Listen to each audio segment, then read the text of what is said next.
L'endettement apparaît alors comme une variable d'ajustement. Son rôle peut d'ailleurs être précisé en scindant l'effet taux lié au coût de la dette et l'effet ratio d'endettement.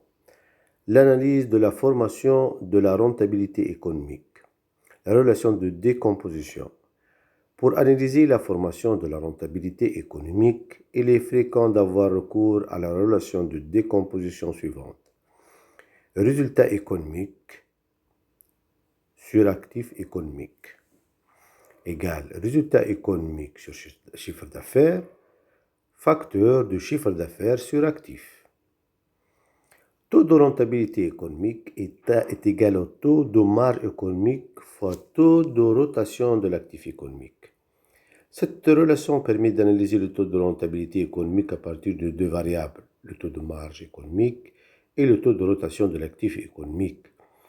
Une bonne rentabilité peut être obtenue soit à partir d'un taux de marge élevé et d'un taux de rotation faible, c'est le cas le plus fréquent dans l'industrie, soit à partir d'un taux de marge faible et d'un taux de rotation élevé, c'est le cas le plus fréquent dans le négoce. Le diagnostic du risque. L'étude du risque forme l'autre volet du diagnostic financier. En reprenant la typologie initiale, on présentera successivement les diagnostics du risque d'exploitation et du risque financier, puis celui du risque de faillite. Le diagnostic du risque de faillite occupe une place prépondérante. Cette prédominance s'explique par deux raisons principales.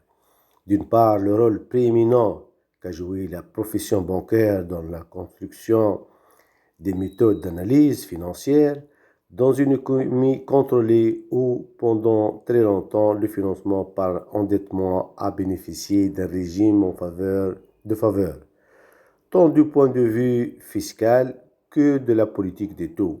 D'autre part, jusqu'à un passé très récent, le faible rôle de la bourse et l'absence quasi complète de recours aux augmentations de capital.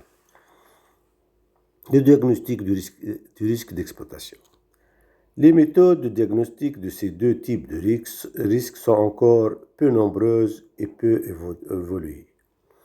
Fondamentalement, elles cherchent soit à apprécier la variabilité ou la sensibilité du résultat économique, risque d'exploitation, ou du résultat net, risque financier, par rapport au niveau d'activité, soit encore à évaluer la position par rapport à un point mort qui est mesuré en intégrant ou non les frais financiers dans les frais fixes selon le type de risque, exploitation ou financier à analyser.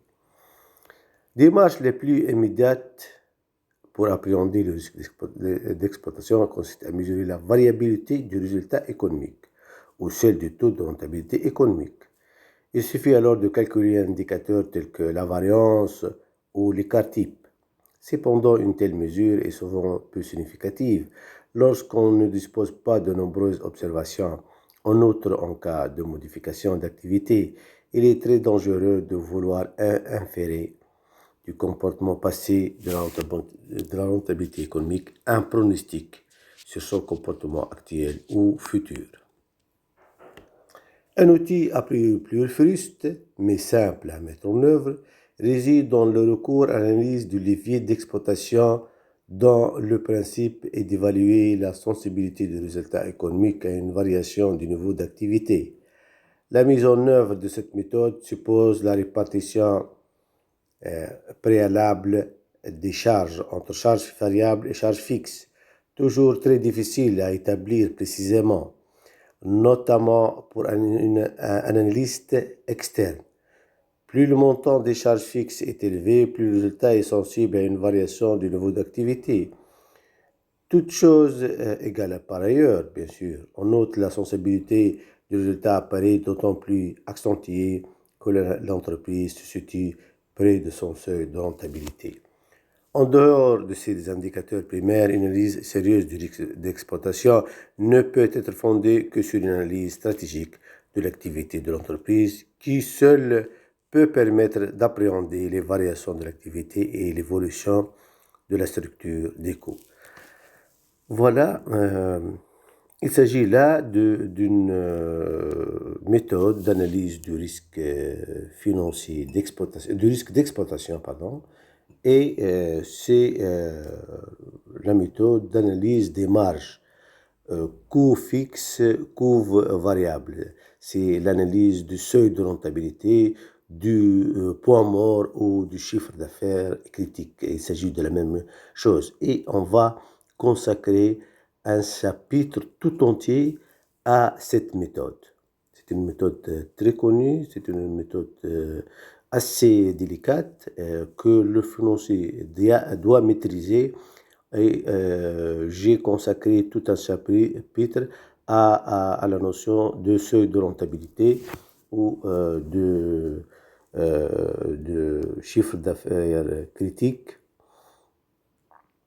C'est pour cela que j'ai appelé ce chapitre une introduction à l'analyse financière. Donc, on va survoler tous les aspects de l'analyse financière sans vraiment entrer dans le détail. B. Diagnostic du risque financier. Les méthodes préconisées pour diagnostiquer le risque d'exploitation peuvent également être appliquées pour étudier le risque financier. Il suffit de substituer au résultat économique le résultat net, ou plutôt de préférence le résultat courant, afin de neutraliser l'incidence des éléments exceptionnels. Dans l'analyse des charges, les charges fixes se trouvent alors augmentées des frais financiers, même si le caractère de fixité de ces derniers peut être contesté. Le diagnostic du risque de faillite.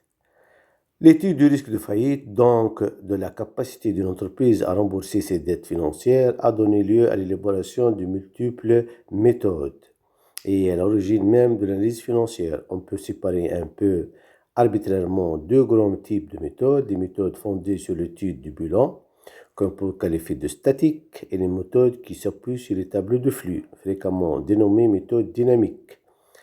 Quoique l'évolution récente de l'analyse financière ait eu tendance à privilégier les méthodes dynamiques fondées sur les flux, il s'avère en fait que ces deux grandes catégories de méthodes sont complémentaires et que l'importance accordée actuellement aux méthodes fondées sur les flux est excessive.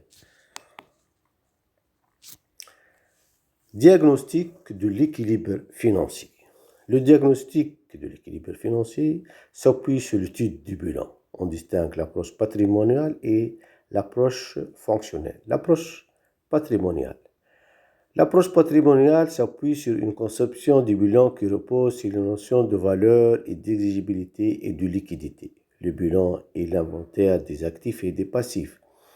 Il est dressé dans le but d'évaluer l'entreprise et le patrimoine des actionnaires. Le classement de l'actif s'opère en fonction du critère de liquidité et celui du passif en fonction du critère d'exigibilité. Le critère de liquidité permet d'apprécier la facilité de transformation d'un actif en monnaie. Traditionnellement et de façon arbitraire, on oppose les actifs dont le délai de réalisation est supposé être supérieur à un an, qui sont dénommés actifs immobilisés, et les actifs liquidables à moins d'un an, appelés actifs circulants. La classification du passif se fait en fonction du critère d'exigibilité. On distingue ainsi les capitaux propres non exigibles, les dettes exigibles à plus d'un an et les dettes exigibles à moins d'un an. La comparaison des actifs circulants liquides à court terme à des dettes à court terme permet de construire un indicateur de risque de faillite. Le fonds de roulement patrimonial. Une entreprise est censée être viable si les actifs circulants couvrent les dettes à court terme.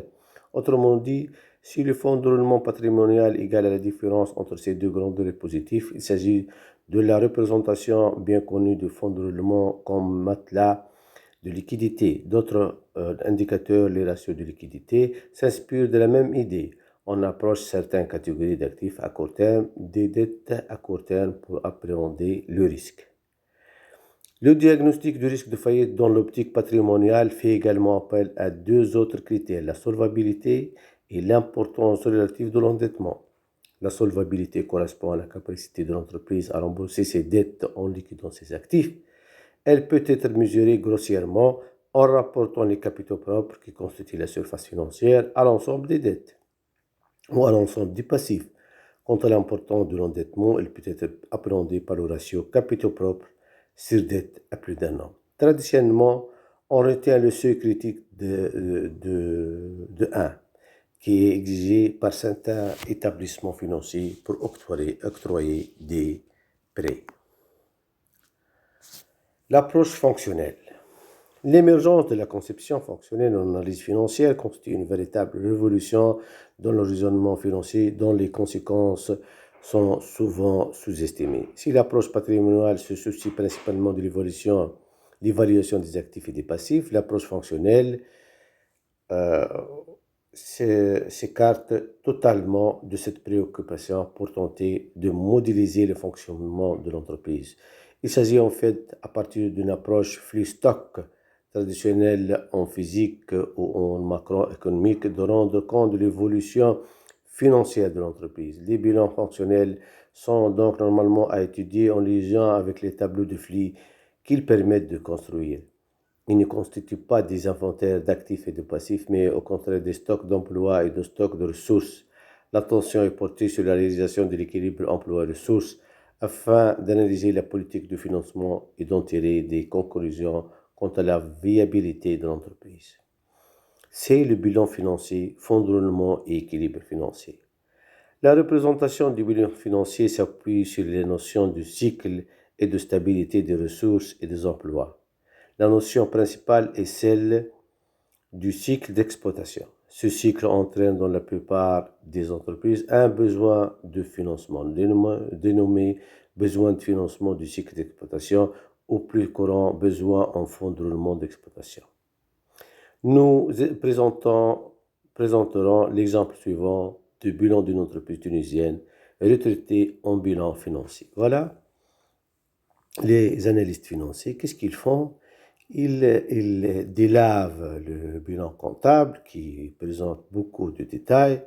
Ils les délavent et ils synthétisent le bilan comptable en un bilan financier.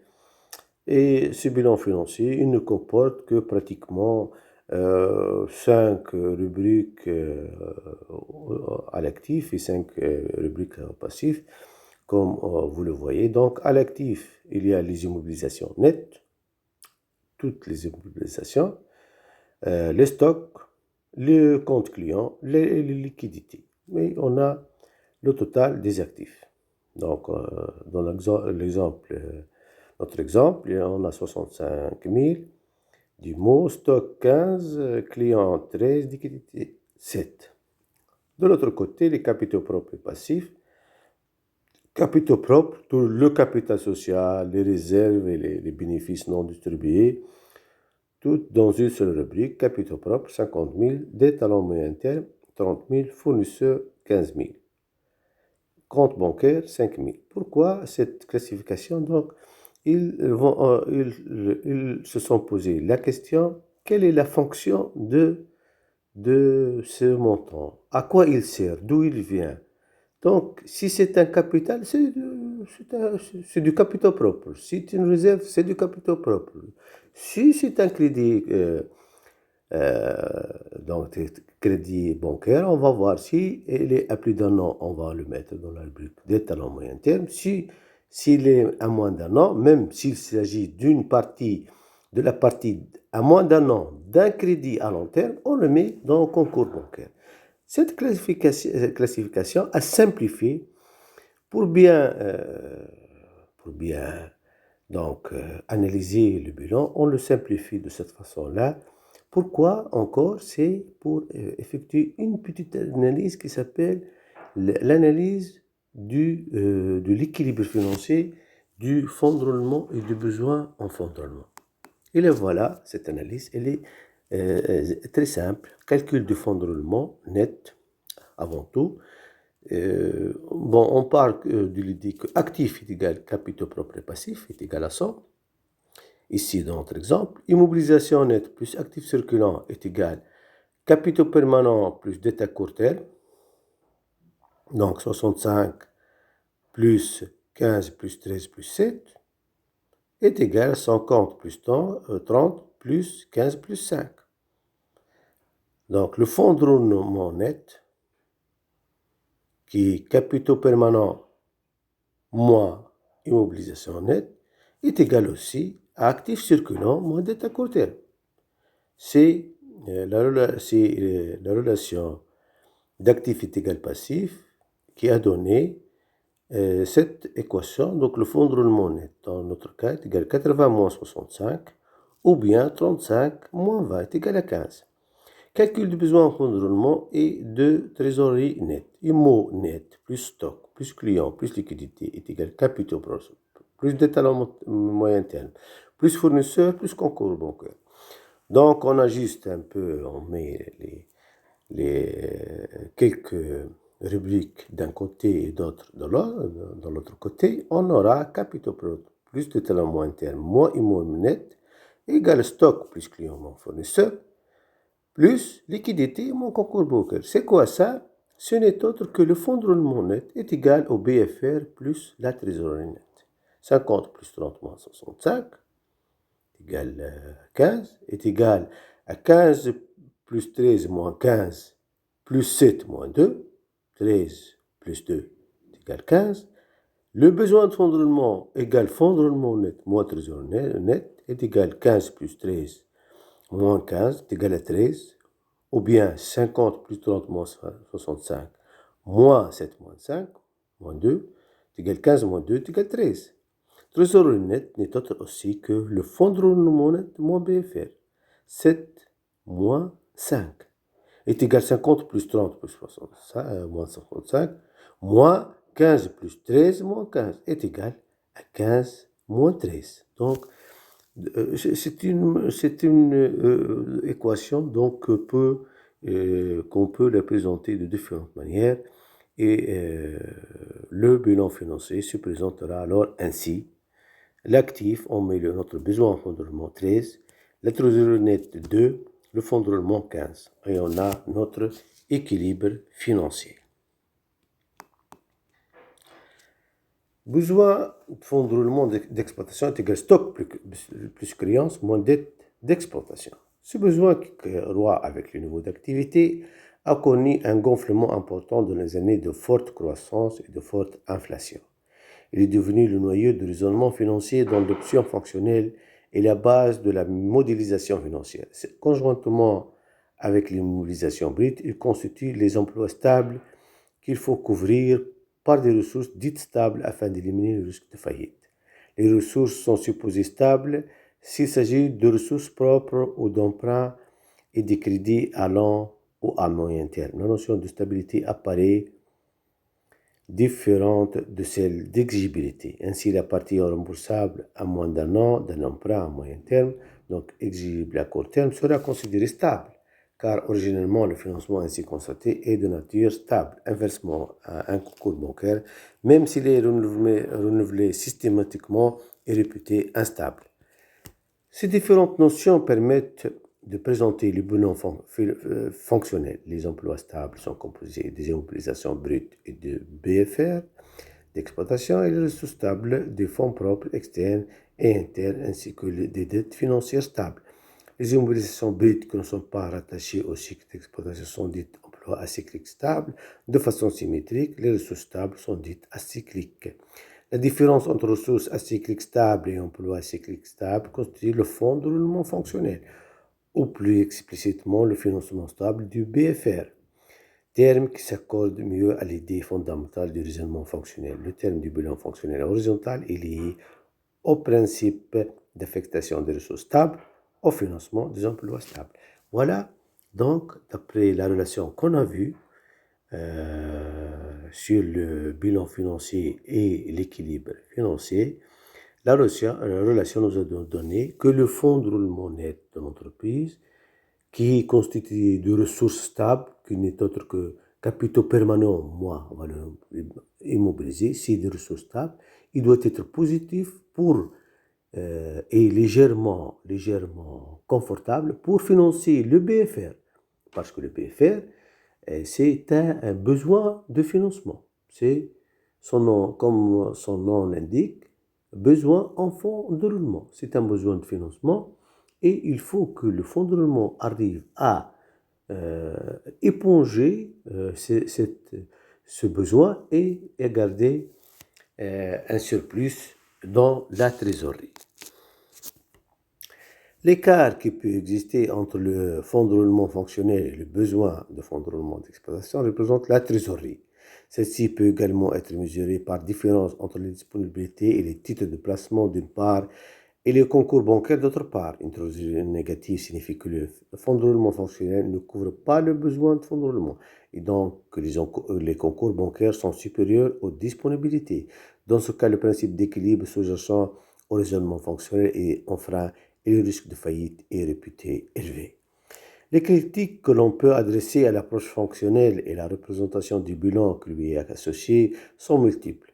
Premièrement, cette approche est fondée sur la notion de cycle, laquelle empruntée à la biologie s'applique par analogie au domaine financier et se révèle très critiquable. La durée de vie d'un investissement est déterminée plus par des considérations économiques que par des considérations techniques.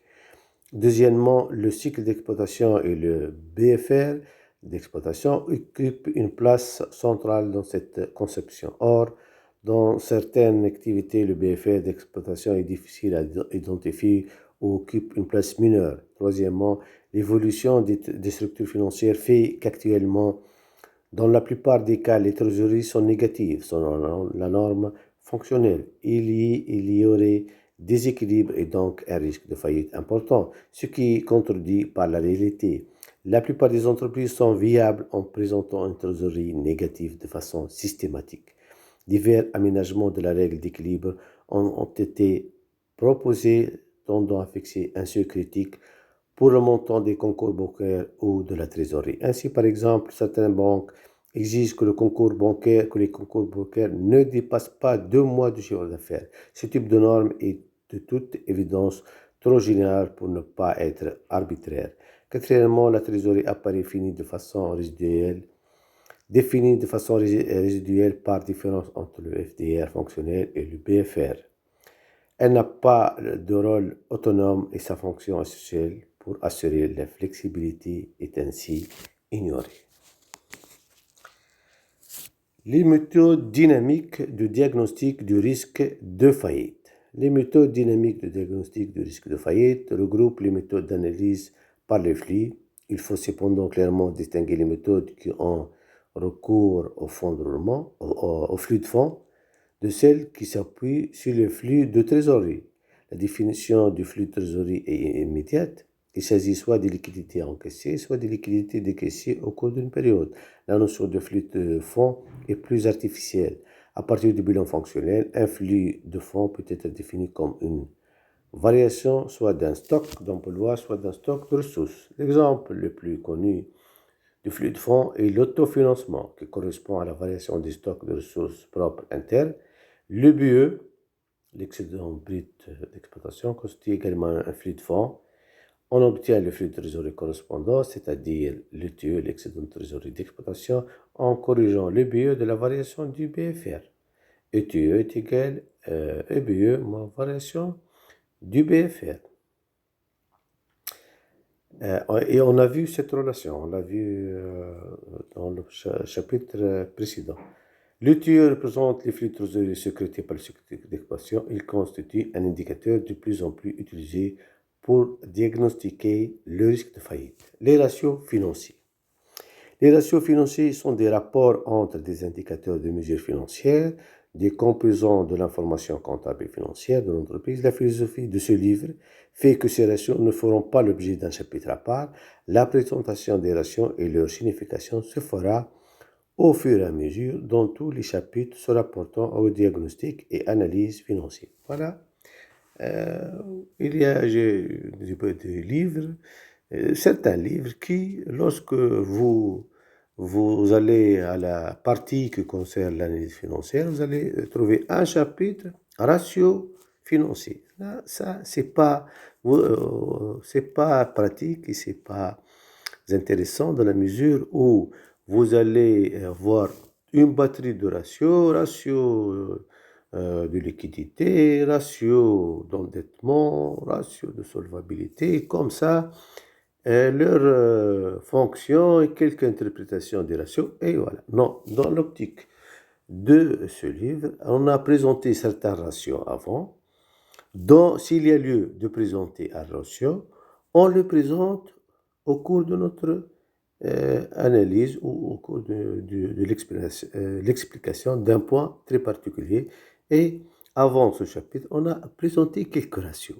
S'il y a lieu de présenter un ratio, on le présente au moment opportun, on donne sa définition, comment il est calculé, puis on donne son interprétation dans la partie qui le concerne. Et voilà, le lecteur va comprendre l'utilité de chaque ratio. Donc, mais présenter les ratios comme ça, c'est pas vraiment,